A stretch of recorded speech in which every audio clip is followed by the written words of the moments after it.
Gamawa. Once again, everyone, it is indeed a pleasure and honor to be here at the International Youth Games in Asaba, Bauchi State. It's a pleasure meeting you all for the first time, most of the people here. And as a Commissioner of Youth and Sport Development, this is my first time of being in the National Youth Games myself for the past 1 year in office. So I thank you once again most sincerely for meeting you all. Looking forward to your questions so we can address issues where possible. Thank you. Okay, well, I feel honored. I feel happy. It's indeed a good remark. Me coming on board today and we won the gold medal. So I feel pleased and I feel honored and courtesy to His Excellency's commitment and support for the development of gymnastics in Bauchi State. You may recall we just hosted the Northeast Gymnastics Championship, where being a host, of course, it gives us a good privilege and honor to put so many things in place for our team and athletes to prepare ahead of the International Youth Games, and they're proving themselves. So thank you very much. And then, looking into the sports festival coming up, are we going to see an improved under your watch as the Commissioner for Youth and Sports in Bauchi State? Well, about a month when I got into office, that was to be precise, I was in office August last year.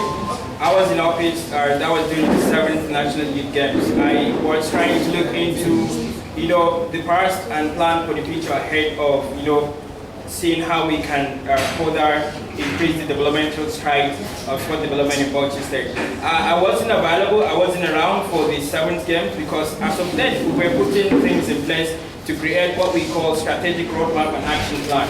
Now Bauchi State, we have 8 different agendas in terms of sports, youth and sport development. And number one of it is sport excellence and sustainability. We're looking at it from different perspectives. You and I both understand, of course, this one team and what have you. You know that more than even I do. Sport is one of the thriving industry in the world. In fact, if I may, it's one of the #1 economy in the world. So now as people, as Africans, as Nigerians, as the North, as Bauchi State to be precise, we need to start repositioning the sector to be a profit-based venture. Because other than how people used to portray it, maybe fun, entertainment, and what have you. So we try to create, how do we achieve that excellence? And excellence alone cannot really make it to the light of day if there's no sustainability. That's why the goal is sport excellence and sustainability. So we're looking up to the possibilities of putting our infrastructure in place. We need to come up from bottom-up average. You and I understand that Bauchi in the past, we were once called Sport City in the north because we are hope of sport. But over time, that has not been in place. Why? Because the sustainability has faded out. So for us to achieve sport sustainability, we need to create a PPP arrangement, for us to strengthen our infrastructure, for public people to come in to take ownership of certain things, because government may likely not have the right support system. Because when one government comes in, like now, His Excellency is very passionate about sport development, likely maybe in the next administration, we may likely have administration that is not as conscious as he is. So over time, we keep having a waving system, rise and falling system. But we believe for us to achieve sustainability, when we have a PPP arrangement, strengthening our infrastructure, creating a system where the player development, coaches development, the systemic, approach from a holistic overview. And we look at it from a strategic perspective. And a good strategy has 3 basic elements: diagnosis, guiding policy, then current action. We've done a detailed diagnosis in terms of sport development. Then we come up with what we call the action plan, which is strategic roadmap and action plan. We tap the project to be called Bridging the Gap project, because we identify where we really want to go and where we are at the moment. Then we accept the gap. And accepting the gap gives us an ample time and overview for us to take the right action for us. And right now, we've started getting into action. From that last year, when we get in, based on our baseline report, we only had 4 gold medals. But from that last year to this morning, as I'm speaking to you, this gold medal we have is our #121 medal in this state in just 1 year. So that gives you an overview of where we're heading to. The second question, you talk about funding of athletes and what have you. For the first time in the history of our state, no athletes in Bauchi State leave Bauchi State without paying all the allowances he's meant to stay here. And I believe there's no any state ever practiced that before us. And this is what we're doing. You ask our athletes, anywhere you see Bauchi athlete, ask him or her. We pay them complete allowances before even leaving the state. So there's nothing like complaint as regards the issues of funding. And of course, maybe you may like, see Bauchi State in all these sporting activities. We had zonal elimination, to be precise, like team events. So we were second in the team event in the zonal elimination. Adamawa came first. So there are some of the sports, to be precise, like basketball, we're not present here because Adamawa qualified for basketball. But we're here for the handball, we're here for the rugby, and lots more of a thing. So if you didn't see any sport we didn't feature out, maybe it's in alignment with that. So I believe this is the right way forward. We are not really where we wanted to be, but we are taking the right stride for us to achieve the desired destination. So thank you very much. How can I say it?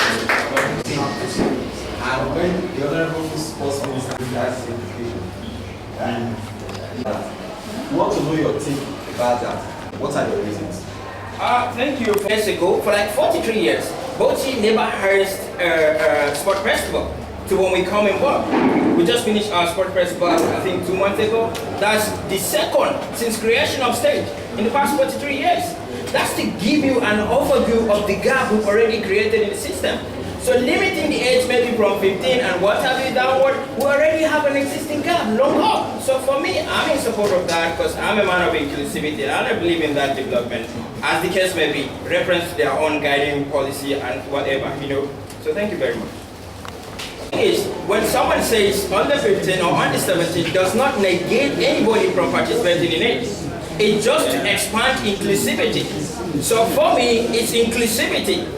Because from whatever age downward we already have. I think the major challenge is for us as states, from state's perspective, for us to go and create a system. International level we have under 15, under 17, under 20 and whatsoever. So I think if we can mimic, reflect that thing, and it's just like a team of the business.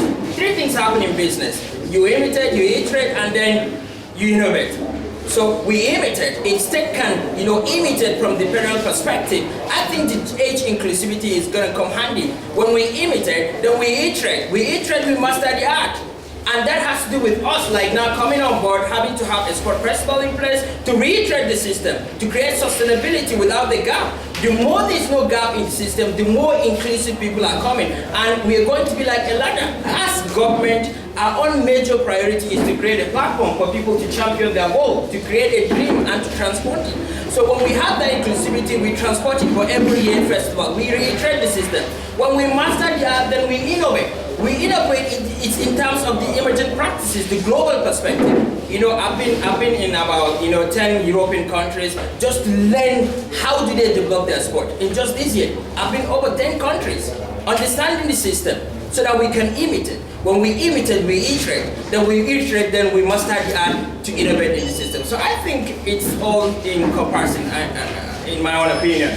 Thank you. Okay, just 2 questions now. Please, goal 1 of our strategic program and action plan talks about sport excellence and sustainability. And funding has been an issue because it's not sustainable over time. And the best way you can tackle that is to create PPP arrangement, where government is not starting with 100% funding. So if there are partners, stakeholders, the world has thrived in all industries with the power of collaboration and partnership. So government cannot do it alone. So that's why I say for us to have that sustainability is to have PPP arrangement. So that's one of the things I'm going to do differently. And at the moment, we're having right partners in Europe that are taking over our own stadium to upgrade it to 35,000 capacity to make it state-of-the-art facility with zero funding from the state government. So these are some of the things we get left, right, center, and then we achieve the desired goal. When they come, they take ownership. Now it's a profit-based venture. They're not going to let it slide away. They're not going to misplace it. If at all in a private setting, there is what we call value for money. They need to realize value for every money spent. If I'm spending $10 million in this project, then what is my perspective? And why we had to do that as a state, because His Excellency wants to make Bauchi State a sport tourist center. And this is just way out, in line with emerging practice. Hope I answered your question.